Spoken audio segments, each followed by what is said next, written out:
感冒后的一个慢性的咳嗽跟一些其他的伴随症状。因为我觉得实际临床上啊，就是大家感冒通常还是会第一时间去看西医，那反而来我诊所看感冒的，就是除了就是当然很信我的那个患者以外，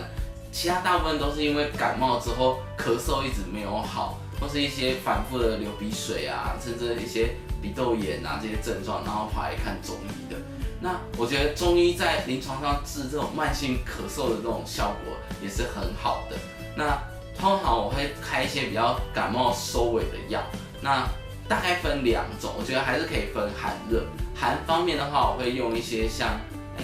灵肝姜辛五味虾仁汤做治疗。那再来的话呢，就是患者通常慢性咳嗽完，就是